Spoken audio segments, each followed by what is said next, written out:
Começa agora o Saber Direito Debate e hoje eu vou conversar com o professor William Freire, ele que é advogado especializado em Direito Minerário e Ambiental e ao longo da semana ministrou o curso Direito Minerário Brasileiro. Bem, professor William Freire, inicialmente quero aqui agradecer por aceitar o convite da TV Justiça para participar deste programa. Prazer é meu. Obrigado. Professor, o direito minerário, inicialmente, ele parece que não é muito difundido no Brasil, mas, de certa forma, ele está presente na vida de praticamente qualquer cidadão. Afinal de contas, né, o minério, o Brasil é rico, em especial, talvez, eu poderia até dizer mais ainda, afinal de contas, foi um bom mineiro, né, lá das nossas alterosas, e é uma terra que produz bastante, né? É verdade. Nós temos que entender que nós vivemos numa sociedade mineral, e não é de hoje. Quando o homem pré-histórico lascou a primeira pedra, aquilo já foi um ato de minerar, né? E o que aconteceu nesses anos e séculos seguintes é que a sociedade cada vez mais ficou dependente dos produtos minerais. Então, hoje nós temos situações em que não há a mínima condição de qualquer atividade comercial, industrial, que não dependa do minério. E, em razão disso, o estudo do direito minerário vem ganhando força, adeptos, estudiosos, interessados ao longo dos anos. Nós podemos perceber um movimento nos últimos 10 anos, até em função do incremento, do desenvolvimento econômico da mineração. Sim, verdade. O interesse dos alunos em estudar direito minerário, mas é um movimento de 10 anos para cá.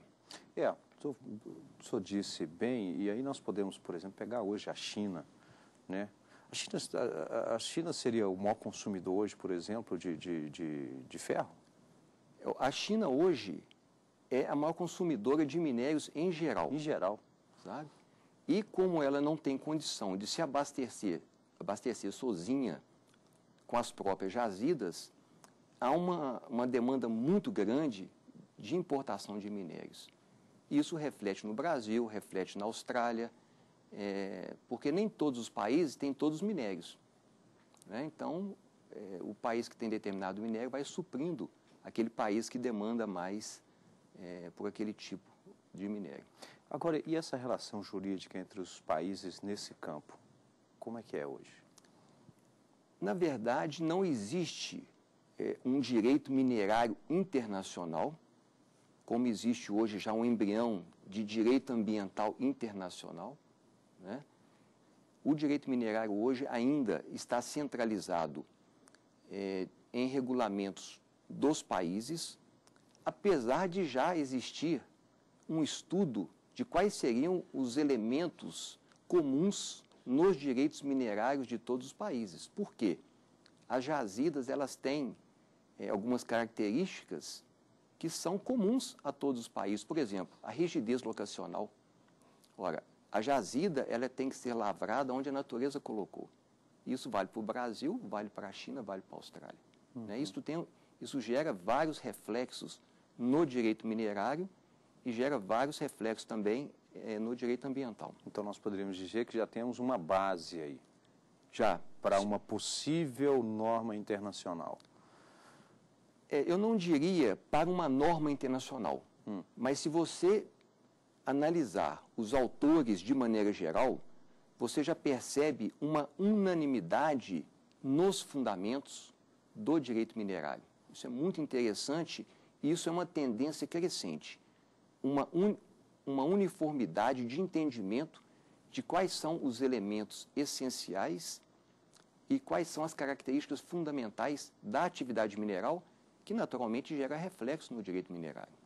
Bom, ainda com esse contexto internacional, mas agora trazendo um pouquinho para o lado histórico, e volta e meia a gente ouve aquela seguinte observação que Portugal levou muito ouro do Brasil, né, no Brasil colônia, e aí nós perdemos muito com isso. Talvez sim, talvez não, mas nessa ocasião não há de se falar. Neste caso, em talvez um crime de levar esse ouro para fora, não é? É verdade. Esse assunto é muito interessante porque eu entendo que ele reflete até hoje na visão que a sociedade tem da mineração no país. Durante o período do Brasil colônia, as riquezas minerais pertenciam à coroa portuguesa. Isso não aconteceu só no Brasil, isso aconteceu em todas as colônias. Mas quando nós perguntamos, ou quando nós estudamos, por que essa mineração ainda tem uma certa resistência da sociedade em alguns lugares, eu entendo que um pouco é de desinformação em relação à importância da mineração e os benefícios que ela traz para a sociedade, e também tem um pouco de história, sabe? Se você analisar, por exemplo, os livros de história, a visão da mineração nesse período é uma visão negativa. Tá? Mas eu entendo que não há que se falar em crime, não há que se falar em irregularidade. Foi um período histórico nosso que terminou com a independência. Uhum. Professor, nesse campo ainda, empresas estrangeiras podem operar no Brasil na mineração? Olha, operam no Brasil empresas nacionais que podem ter empresas estrangeiras como sócias. Então, não há restrição em relação ao capital. Ou seja, o capital mas estrangeiro. as empresas têm que ser brasileiras. Isso está na Constituição. Uhum. Sabe? E é uma tendência mundial.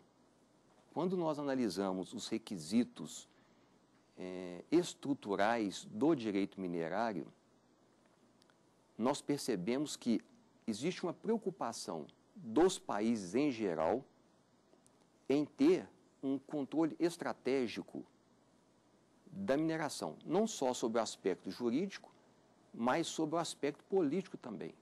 Sabe? Então, essa exigência de que a empresa de mineração seja brasileira, constituída sobre as leis brasileiras, tenha sede de administração no país. Isso proporciona um controle maior em relação às atividades. Isso está na Constituição. Agora, tem outros elementos também que eu chamaria de soberania do país sobre as riquezas minerais que proporcionam esse controle também. É uma tendência mundial. E é positivo, né? Muito, muito. Uhum. Bem, nós vamos fazer aqui um rápido intervalo e em seguida estaremos de volta com o Saber, Direito e Debate. Até já.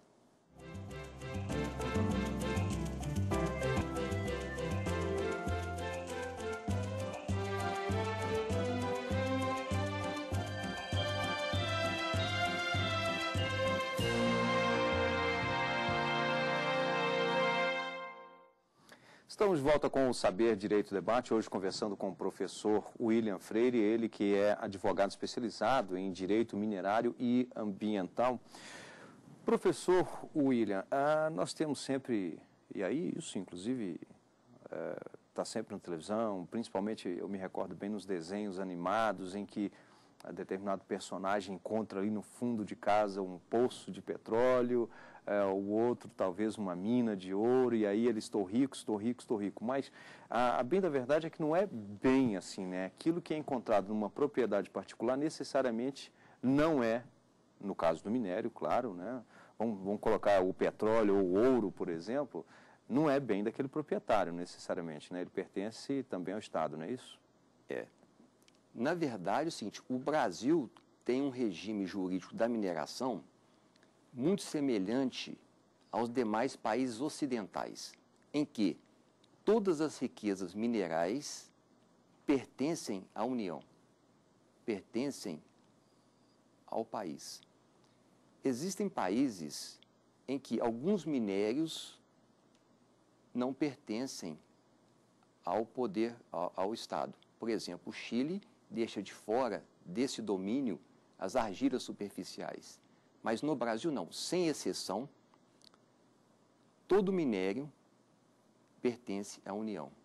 E é acompanhado de outros países em que funciona da mesma maneira. Eu dei o exemplo do desenho animado, porque quem não foi criança e não viu esse tipo lá, o Pica-Pau, por exemplo, ficando rico da noite para o dia, porque achou, não é isso? No Brasil não é bem assim, não. Não, né? Mas e aí como é que fica? Ele tem uma parte nisso, como é que é? O Brasil tem um sistema muito interessante. O Brasil, por exemplo, o Estado indeniza aquele proprietário, como é que funciona? Olha, eu diria que sobre o aspecto essencial, constitucional ou estrutural do direito minerário, a nossa legislação é uma das melhores do mundo. Por quê? Ela traz todos os elementos de controle, soberania, gestão estratégica e mineração no interesse nacional. Ou seja, a administração pública tem todas as ferramentas para fazer uma boa gestão dos recursos minerais em favor do país. Isso é importante. Por outro lado, nós temos regras também que dizem o seguinte: olha, todas as riquezas minerais pertencem à União. Agora, de qualquer maneira, existem outros direitos que têm que ser preservados. Por exemplo, o direito do proprietário da terra. Ora, já que o minério não é dele, é da União, por disposição constitucional, naturalmente que o direito de propriedade é um direito que tem que ser protegido também. Então, existem regras, existem mecanismos para fazer com que o minério possa ser aproveitado, trazendo para o país os benefícios econômicos e sociais que a mineração traz. E aqui eu tenho que fazer um parênteses: a cadeia produtiva da mineração é comprovadamente, por estatísticas e estudos econômicos, uma cadeia produtiva que agrega valor. Só para dar um exemplo rapidinho, a média salarial do setor mineral é muito acima da média salarial de outros setores. Sabe? Então, é uma cadeia produtiva que traz muitos benefícios. Agora, existem mecanismos de proteção ao proprietário do solo. Por exemplo, o minerador não pode exercer nem a pesquisa nem a lavra enquanto não indenizar esse superficiário, esse proprietário. Sabe? Então, a primeira tendência do minerador é chamar o proprietário para um acordo, ou comprar a terra. Né? Então, aí fazem um contrato com direitos e obrigações para a fase de pesquisa ou para a fase de lavra. Então, só quando a experiência mostra que só quando mesmo não tem como fazer um acordo com o superficiário é que, então, por ser a mineração uma atividade de utilidade pública, como é construir uma estrada, como é construir um aeroporto, não é? Aí sim, essa avaliação é feita pelo judiciário, através de um procedimento que chama servidão mineral, ou uma avaliação na fase de pesquisa, em que o juiz, então, fala, olha, não havendo possibilidade de um acordo, então o juiz nomeia um perito e diz o seguinte: olha, o valor da indenização justa, esse é que é o conceito. A indenização justa é tanto, aí o minerador deposita esse dinheiro, então, aí o ingresso é feito por ordem judicial. E isso funciona na maioria dos países assim também. Então fica, não tem aquela ideia de que achou ouro no quintal de casa, é tudo dele. Não. Ou seja, nesse caso, então, é um crime a pessoa, vamos colocar essa hipótese aqui de que realmente descobriu sua propriedade dentro de um córrego ali que tem ouro, né, ou um outro mineral, e isso não é comunicado. Olha, existe uma tipificação penal. Eu estou colocando aqui uma hipótese, mas é verdade. possível que isso ocorra, né? Não, olha bem, é possível que ocorra e existe uma tipificação penal para exercer atividade mineral sem título minerário. Sabe? Tem uma tipificação penal própria para esse crime. É um crime exercer atividade mineral, ou seja, extrair minério com destinação econômica sem o consentimento do Departamento Nacional de Produção Mineral. Professor, eu acho que esse mesmo conceito, pelo menos bem parecido, está também com relação a terras indígenas, não? A mineração em terras indígenas, eu diria que ela ganha um complicador. Primeiro, pela própria situação do indígena, né? Tem as reservas indígenas. Sim. Segundo, que por disposição constitucional, a mineração em terras indígenas depende de autorização do Congresso Nacional. E será feita na forma da lei. E essa lei ainda não foi feita. Então, tá. hoje, eu diria o seguinte, que o potencial mineral do país e da Amazônia é tão grande que há uma necessidade de que haja uma regulamentação da atividade mineral nas terras indígenas. Por quê? Nós precisamos preservar os indígenas. Ora, nós temos que entender que a cultura indígena é um valor, mas nós temos que entender também que a mineração gera benefícios econômicos e sociais para o país. Então, há necessidade dessa regulamentação muito rápida. Você vê que a Constituição é de 88 e até hoje isso não foi resolvido. É uma falha muito grande. E temos terras indígenas com boa produção, boa produtividade, carece dessa regulamentação. Exatamente. Né? Já existem estudos de grandes reservas minerais na Amazônia e em terras indígenas em especial. Então, nós precisamos regulamentar. Por quê? Enquanto não regulamenta, nós temos notícia, por exemplo, de índios fazendo a extração, temos notícia aí de tentativa de garimpo em terras indígenas. E depois gera um conflito, ou gera seja, conflito. Outros problemas. Olha, a melhor forma de se evitar conflitos são a existência de normas e normas que sejam aplicáveis, normas claras, normas que todo mundo possa obedecer. A ausência de norma é fator mental, é fator fundamental para clandestinidade e para geração de conflitos. Ok, nós vamos fazer aqui um rápido intervalo, mas eu já vou deixar uma pergunta. Nestes casos, a aprovação do Congresso, mas aí qualquer empresa que vai ou precisa passar por uma licitação, há uma indicação, como é que é feito nesse caso para que uma empresa opere em determinado local para fazer essa extração? Mas é um rápido intervalo e o professor responde em seguida. Até já.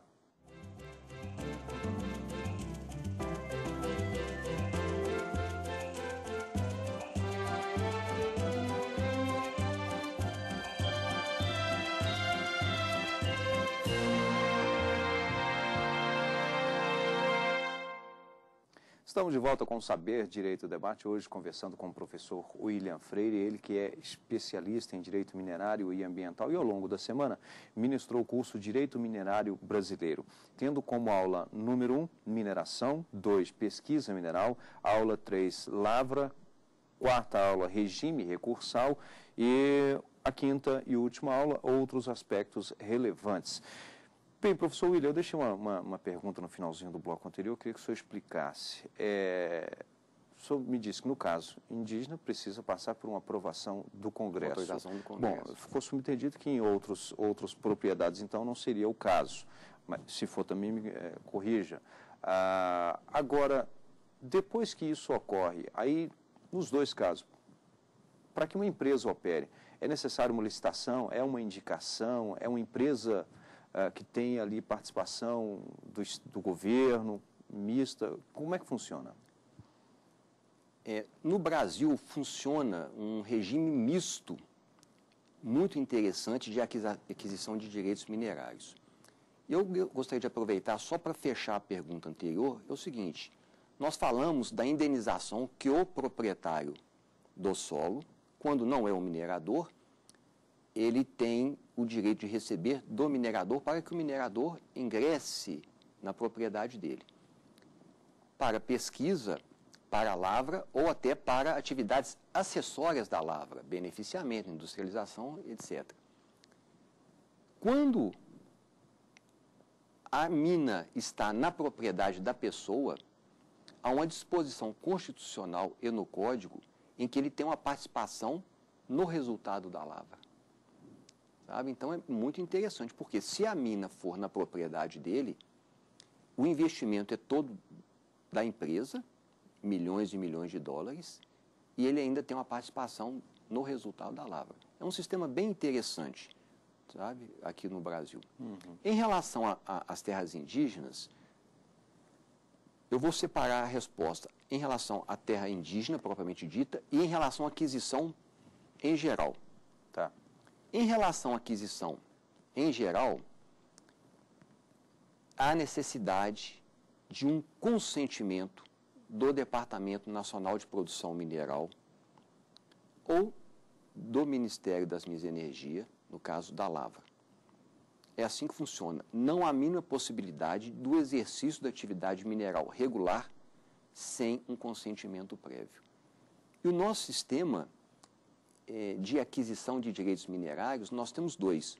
O que nós chamamos de uma aquisição originária é quando o minerador ele encontra uma área lá, livre, e faz um requerimento, por exemplo, um requerimento de pesquisa para ouro ou para ferro, para aquele espaço territorial.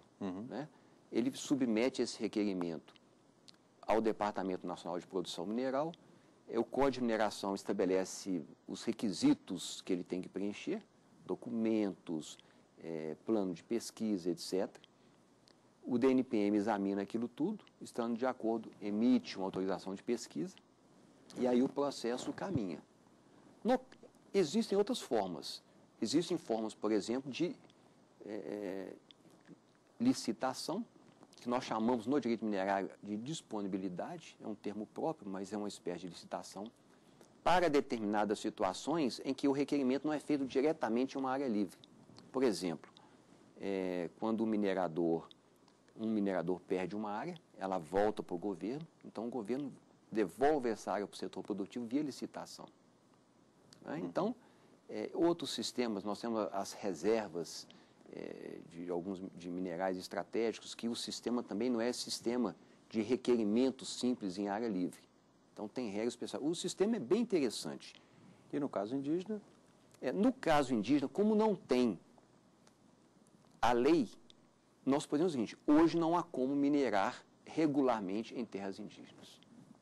Você não tem a norma, então você não tem condição de dizer como funciona.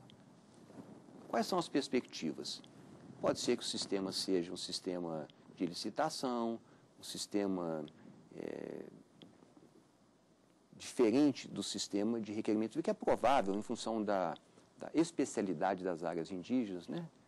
Mas é um assunto ainda que precisa ser regulamentado. Bem, vamos aqui então para as indicações de leitura por parte do professor William Freire. Eu tenho aqui a Nova Política do Subsolo e o Regimento Legal das Minas. Esse livro é muito interessante porque ele é um clássico.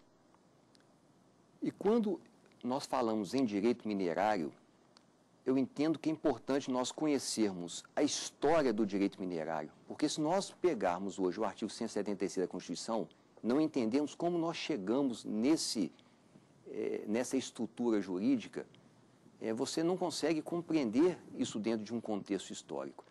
E o direito minerário, essencialmente, ele faz parte de uma política de governo, uma política do país. Então, entender a política mineral, entender a história da mineração, te ajuda a compreender o momento atual do direito minerário. Muito interessante. E esse aqui é um clássico. Uma obra de Atílio Vivar. É de 1942. De 42. É um clássico. Bom, aqui nós temos uma obra do próprio professor William Freire, Código de Mineração Anotado. Esse livro é interessante porque ele reúne todas as normas em vigor no Brasil sobre direito minerário. Então, ele traz o Código de Mineração com notas, remissões e permite ao estudioso ter um acesso imediato a todas as normas relacionadas com aquele assunto que ele está estudando no momento. Bom, aqui nós temos Tratado de Direito de Mineria. Mineria. Esse é do Juan Luis Ossa Bunhas, é um clássico. É um autor chileno e o Chile hoje é o país que mais produz doutrina de direito minerário. A mineração no Chile é muito avançada, a economia chilena, tal como no Brasil, depende muito da mineração também. Bem, aqui nós temos mais uma obra que é do próprio professor William Freire, que ao longo da semana ministrou o curso Direito Minerário. Está aqui mais esta obra. Então nós temos aqui esses dois, só tem mais também, né? Tem outros, Fundamentos de Direito Minerário. Esse livro, ele trata dos elementos essenciais do direito minerário, da estrutura essencial do direito minerário, que pode ser aplicada no Brasil, pode ser aplicada no Canadá, pode ser aplicada na Austrália, por exemplo. Por quê? A atividade mineral, ela tem características que são as mesmas em todos os países. E isso reflete no direito minerário. Então, eu diria que isso aí é o núcleo, a essência do direito minerário. Daí ele ter sido publicado em inglês, porque a ideia é mesmo mostrar uma universalidade dos conceitos. Bem, tá aí então as indicações do professor William Freire, a quem eu quero aqui muito agradecer. Muito obrigado por essa nossa conversa, por esses esclarecimentos. Espero, inclusive, depois ter na minha propriedade ouro, para que a gente possa, então, fazer aquela negociação. Bem, o Saber Direito fica por aqui. Lembro que você pode participar do programa. O nosso endereço é saberdireito@stf.jus.br. E lembro que também o programa está disponível na internet, www.youtube.com/saberdireito. Obrigado e até o próximo programa.